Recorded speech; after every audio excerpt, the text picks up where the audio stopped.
What is up, guys? Today I want to talk about the discourse between Call of Duty and XDefiant. There's been a lot of comparisons being made. There's been a lot of names being called. Looks like we got a nice little rivalry here, and that's exactly what I want to talk about.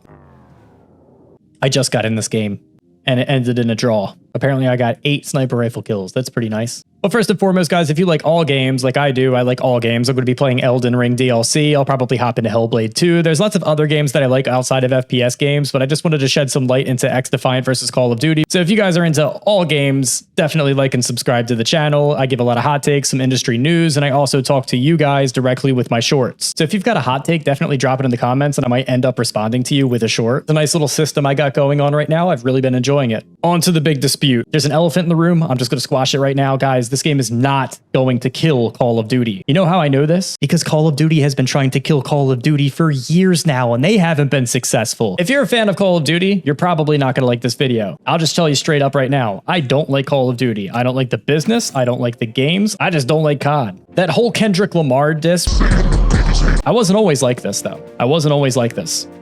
I just discovered other games, which is where I'd like to start, is the fact that we all have our games, right? And if you have a group of friends and they absolutely love the game that they play and you guys get on every single night and play together, it's like 100 gigabytes. It's really difficult to transition a whole group of friends to playing a brand new game, right? You tell people to get off of Warzone. Well, this is what we do every night. We get home from work and we play Warzone together. Why would we stop doing that? That's a difficult conversation. Like, to get everybody on board. Like, if you've got like 4 or 5 friends that absolutely play every single night with you, it's tough to get those guys playing different games. Trust me, I do it all the time. People are in their ways. They have their game and they play their game all the time. For a lot of people, Call of Duty is so big that no matter what they do, they're going to continue to play that game. It doesn't matter if it's bad. It doesn't matter if you can't reload your gun. It doesn't matter if they removed a bunch of content that they previously liked for no apparent reason at all.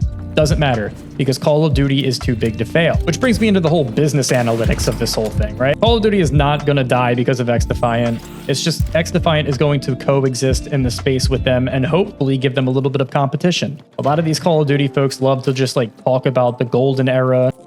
But something notable about that era is they had competitions. If you didn't like the current Call of Duty game, you could have played Battlefield, Gears of War, Halo. You could have played a lot of different games. But right now, as far as multiplayer goes, and I'm speaking directly about multiplayer, Call of Duty has pretty much no competition. And if you're like a really big fan of the franchise, you might think that's a good thing, but it's not.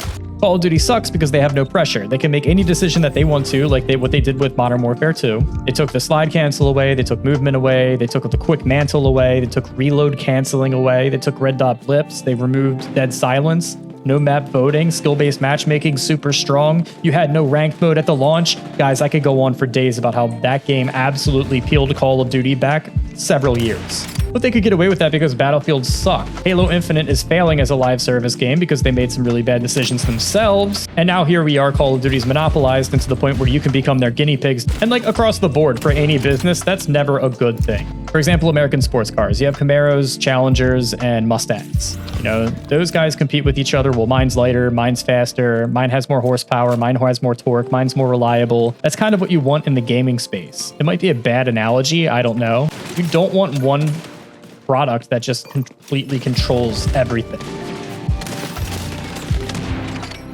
So while I don't think that XDefiant can really hold a match to Call of Duty and like the absolute gravitational pull that it has to its fan bases, I also think that its existence in the gaming space is really important. Because it sets the precedent to Call of Duty like, hey man, if you guys make mistakes like you did in 2022, we will be here. And while that might be a really tough pill for any Call of Duty fan that loves just like the space of Call of Duty in general so much that they have a bias, that's a really tough pill to swallow.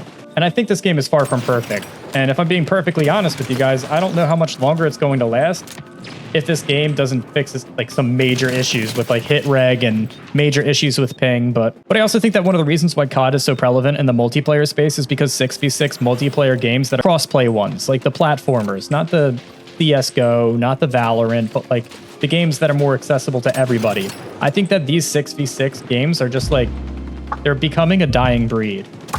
And growing up as a Halo kid, like that does pain me to say that. It really does. Or I have a tattoo of my Call of Duty 4 clan tag on my thigh.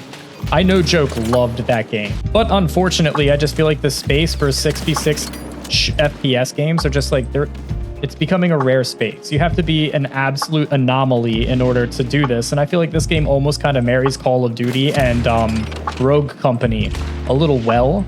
but I don't think that that's enough, in my opinion, for this game to completely survive and even like stand side by side with an annual release of Call of Duty. So not only is this game not going to kill Call of Duty, but I just don't know how long it's actually going to last. And I know this game just got like 1 million players on it most recently, but it's also a free-to-play game, and I feel like that could kind of like... But I think that once people become more and more savvy to the idea that Call of Duty is actually a scam, but until then, I feel like Call of Duty kind of has 6v6 FPS games in a chokehold.